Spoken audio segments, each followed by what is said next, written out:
Olha, confesso que eu não vou conseguir torcer para o Botafogo nesse final de semana porque o adversário é o Fortaleza.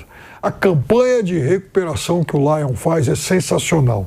Eu diria que nessa luta contra o rebaixamento, o que fez o Fortaleza 2025 é assim, a maior façanha desde o Fluminense do Cuca em 2009, que também era um Fluminense com mais de 90% de chance de rebaixamento, segundo os matemáticos da época, conseguiu um milagre e o Botafogo está muito perto disso. Veja, são 5 vitórias e 4 empates. Essas 5 vitórias, ele venceu Flamengo, líder do campeonato, ele ganhou do Bragantino fora, ele empatou com o Atlético Mineiro, o jogo estava perdido. Então, ele tem somado resultados, ganhou do Bahia fora também. Sim. Então, um dos 2 times que ganhou do Bahia na Fonte Nova, só Cruzeiro e Fortaleza. Perfeito. Então, olha o nível de times que o Fortaleza conseguiu derrotar nessa campanha de recuperação. Flamengo, Bahia, enfim, Flamengo em casa, Bahia e Bragantino fora. Resultados que não são tão comuns assim para ninguém nesse campeonato. E ele foi lá e conseguiu. Fora alguns empates espetaculares. Não tem uma situação mais tranquila por conta de uma bola acidental lá contra o Santos, que desviou, encobriu o goleiro e entrou, e por conta do cochilo do Breno naquele empate do Castelão contra o Grêmio. Mas é um Fortaleza que merece todos os aplausos por essa reta final notável. Nesses 9 jogos, ele somou 19 pontos. No mesmo recorte, por exemplo, o Palmeiras fez 9. Fortaleza fez 10 pontos a mais que o Palmeiras nas últimas 9 rodadas desse Campeonato Brasileiro. E o Lion do Palermo mostrou, sim, grande poder de reação e ótimo trabalho do argentino aqui no futebol brasileiro. Há 10 rodadas, né, o Fortaleza não perde no Campeonato Brasileiro, né? Engatou uma sequência muito boa, mas está aí, está nessa última rodada precisando do resultado contra o Botafogo no estádio Newton Santos.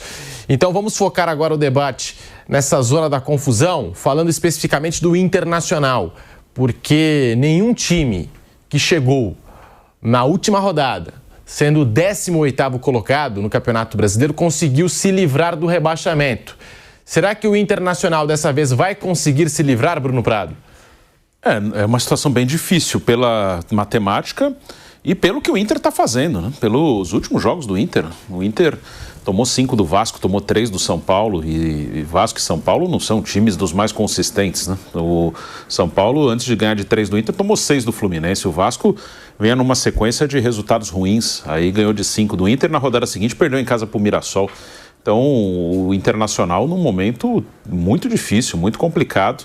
Tem esse jogo com o Bragantino em casa, dentro do normal, não seria nada absurdo o Inter ganhar do Bragantino, mas o Inter ele tem as 2 situações, a matemática de depender de outros resultados e a situação dele mesmo, né? Um time que tomou 8 gols nas últimas 2 partidas, 2 pancadas fortes de times que não estão tão bem assim, então a situação do Inter é muito difícil. Acho que o Inter, claro que há a possibilidade, mas eu não sou muito otimista não em relação à permanência do Internacional na Série A do Brasileiro. Não sei nem se ele vai conseguir fazer a parte dele, pelo que ele tem feito nos últimos jogos.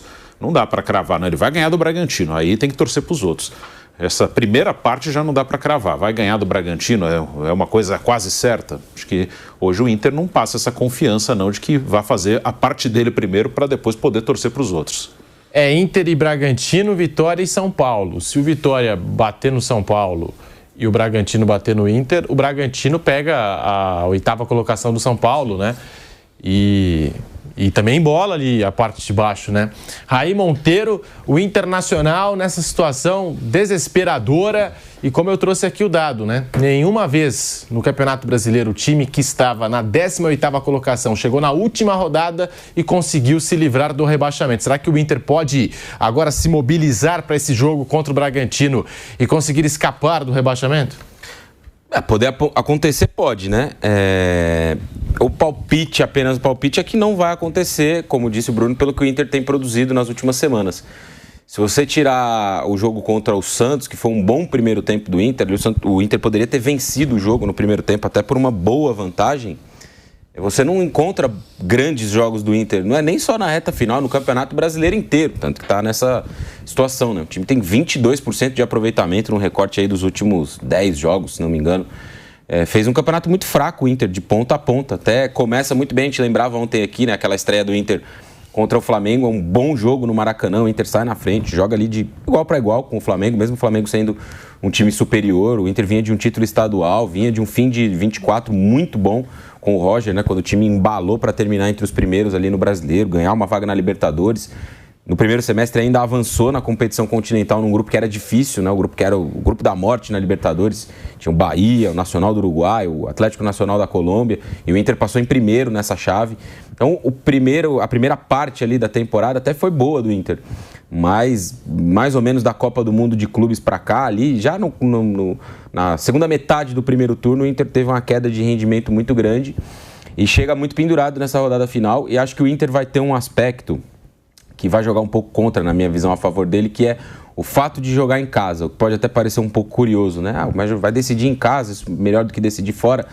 Nessas situações, não necessariamente é melhor jogar em casa, na minha visão, pelo menos, do que como visitante. Não sei se o estádio vai estar cheio, vazio, mas a pressão vai ser muito grande para cima do Inter. Por se tratar de um time grande que não está muito acostumado a essa situação, embora tenha sido rebaixado há alguns anos, não está muito acostumado a brigar todo ano para não cair. É diferente, por exemplo, da perspectiva do Vitória. Quando o Vitória vem da segunda para a primeira divisão, ele sabe que a briga dele, num primeiro momento, é contra o rebaixamento. Então, é um time mais habituado a essa situação, a torcida mais habituada a essa situação, que compreende, entende e compra essa briga. E a gente tem visto o Barradão lotado, abarrotado em todos os jogos, e de fato tem sido a torcida do Vitória um 12º jogador nessa disputa do Campeonato Brasileiro. Para o time que não está tão acostumado a isso é um pouco diferente. Vitória na última temporada, por exemplo, brigou contra o rebaixamento também, se livrou com mais tranquilidade do que nessa, e nesse ano está de novo nessa situação.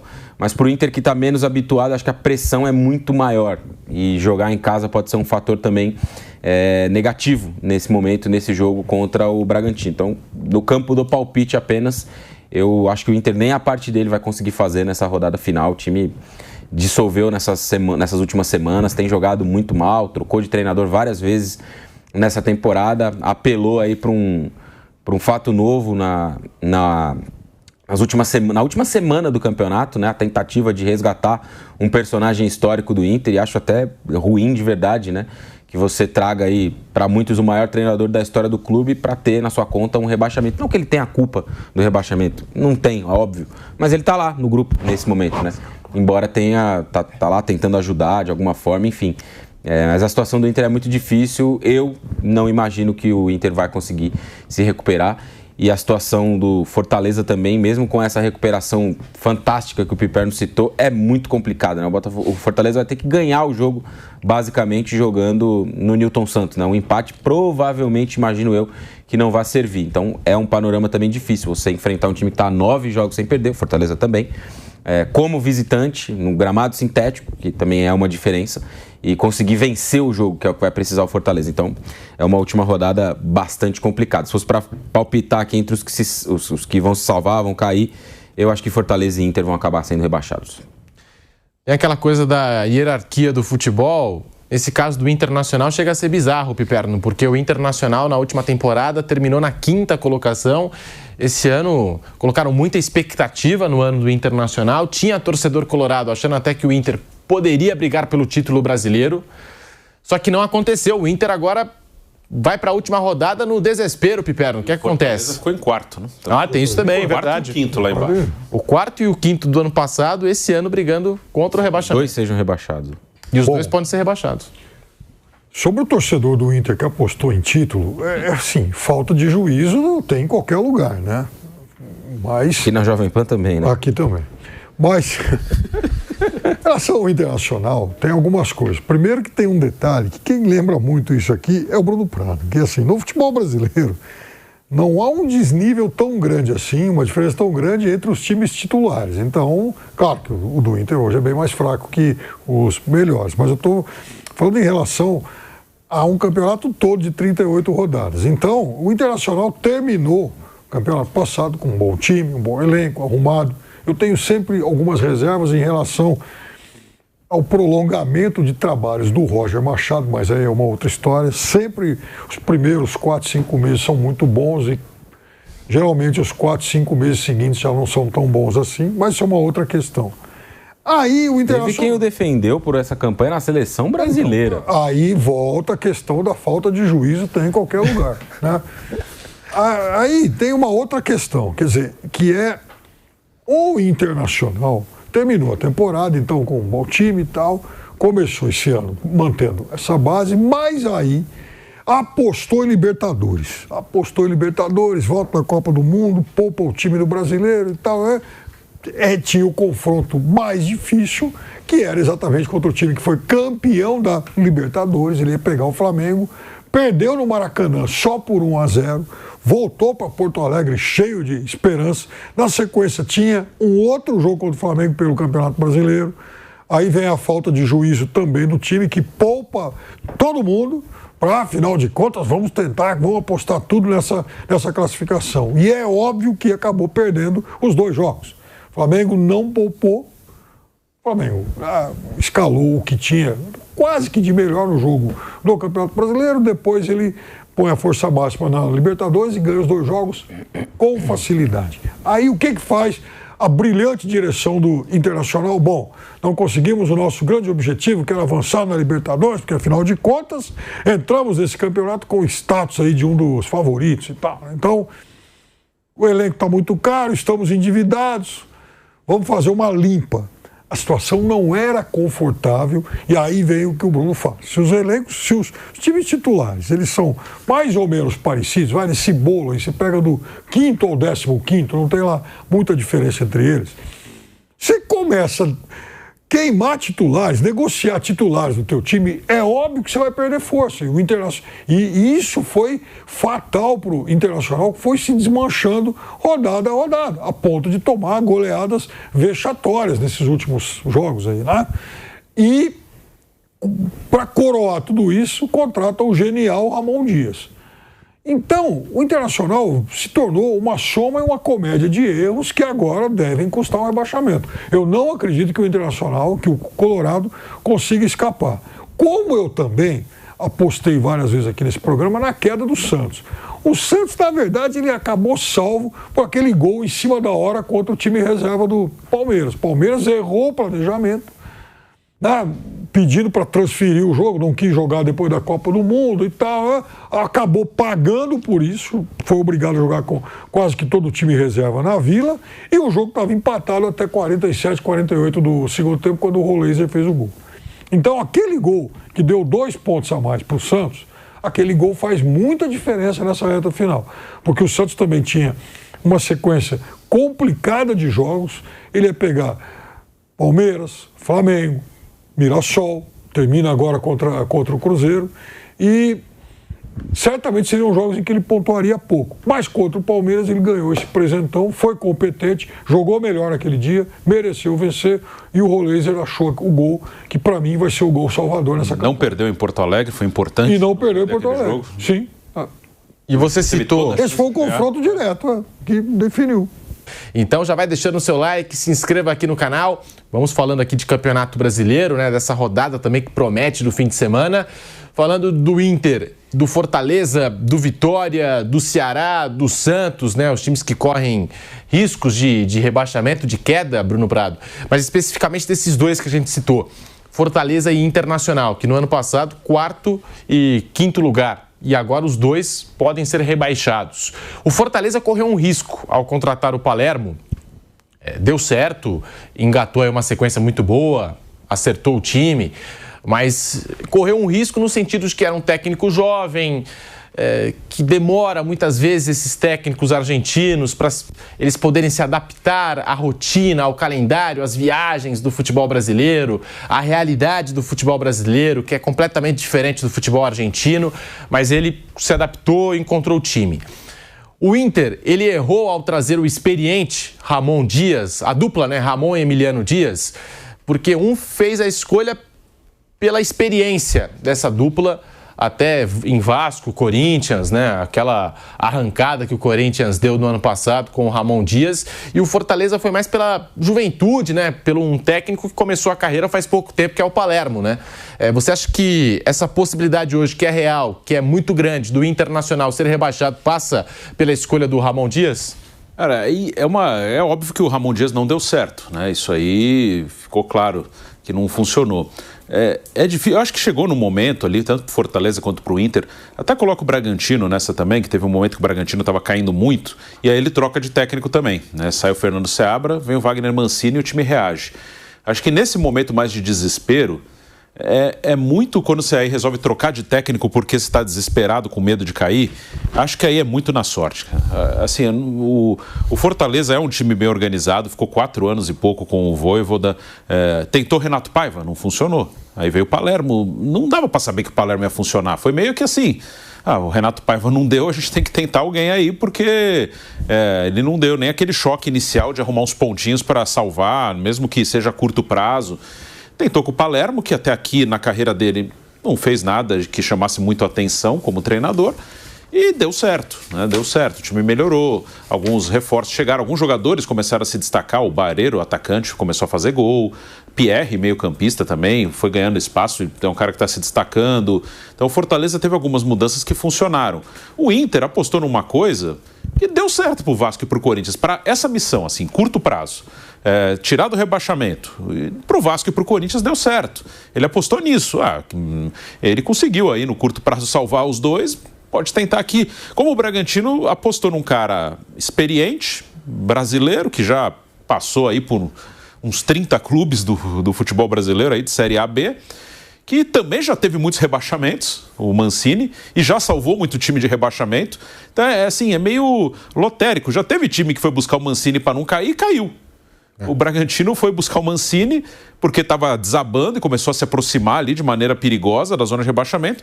E aí o time vai lá, Mancini chega, ganha do Corinthians, ganha do São Paulo, consegue colocar o time ainda até na briga por uma vaga em Libertadores. Então, assim, eu acho que nesse momento que você troca no final, no desespero, é mais sorte e azar. Não acho que assim, o Fortaleza, o Palermo vou trazer porque encaixa exatamente. Acho que foi muito naquela... Vamos tentar.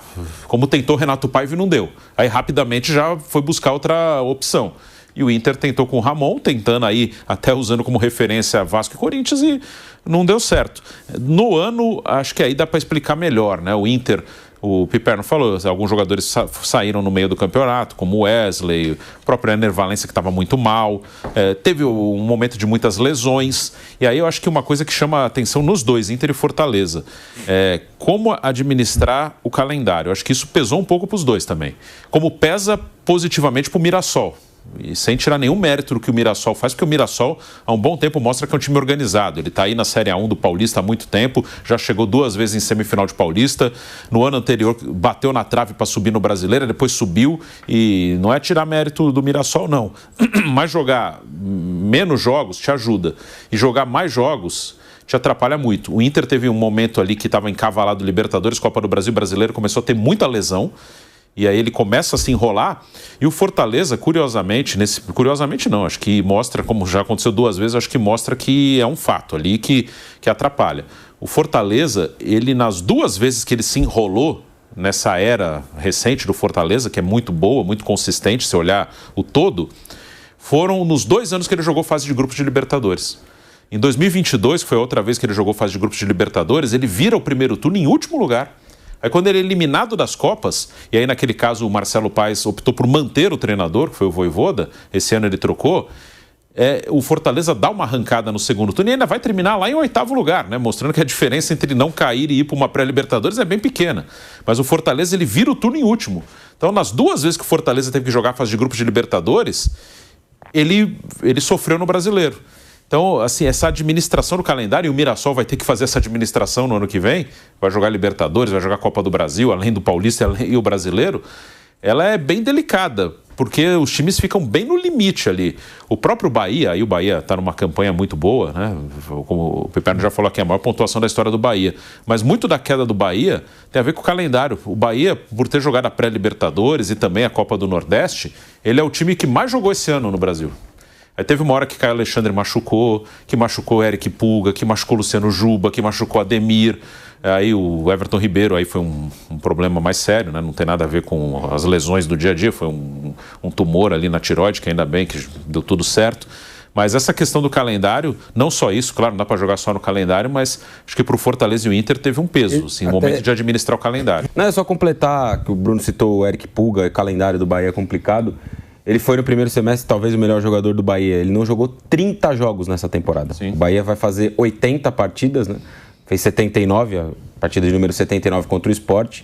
Dessas 79, ele jogou 49. Então ele perdeu 30 jogos na temporada, é muita coisa, cara. 30 jogos é quase um campeonato brasileiro inteiro. Caio Alexandre perdeu acho que quase todo o segundo turno. Também. Foi. Teve uma lesão na Copa do Nordeste e perdeu quase todo o segundo turno. O meio-campo do Bahia, eu até dizia na primeira metade do campeonato, né, que tirando do Flamengo, para mim era o melhor e mais técnico do futebol brasileiro. Mas isso começou a se desmontar. Contusão do Caio Alexandre, depois o Everton Ribeiro. Então o Bahia realmente perdeu muito essa força. Fortaleza, além de tudo isso, na volta da Copa do Mundo, Fortaleza ainda tinha jogo pela Copa do Nordeste, perdeu a confiança, né? Acabou, enfim, detonando a mudança de técnico, a primeira mudança de técnico, né? No período de Copa do Mundo, né? A Copa do Nordeste seguiu um pouquinho, ele perde essa classificação.